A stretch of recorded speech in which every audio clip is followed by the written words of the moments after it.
As parents, we try to do what's best for our children. We try to provide for them, we try to love them, and we try to protect them. They don't always understand what we're doing or why.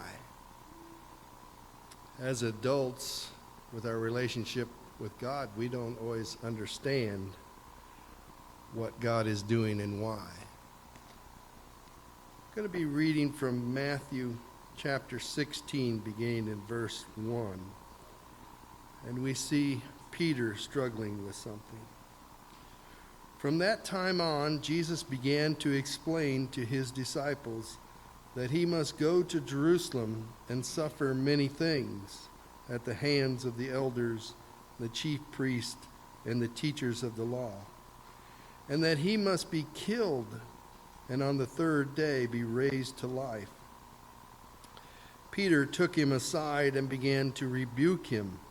"Never, Lord," he said, "this shall never happen to you." Jesus turned and said to Peter, "Get behind me, Satan. You are a stumbling block to me. You do not have in mind the concerns of God, but merely human concerns." Peter just couldn't understand. Why would Jesus do this? Why would he allow this to happen? And still, we have people today that don't understand. Sometimes even Christians. But one thing we know clearly is that there was no other way. Because when Jesus prayed to the point of sweat, of tears, he said, "Father, if there's any other way, let this cup pass from me, but thy will be done."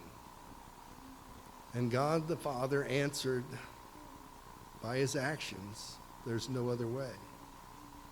The only way to redeem these rebellious, sinful people is for you to go to that cross, for you to go to that grave, for you to rise up from that grave, that they can have forgiveness, that they can have hope, that they can have a relationship with me. See, we don't always understand because we don't understand God. God is just. He must have justice. God is holy. He cannot tolerate sin.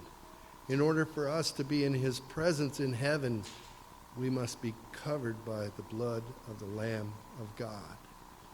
That sacrifice is what allows us to be right with him.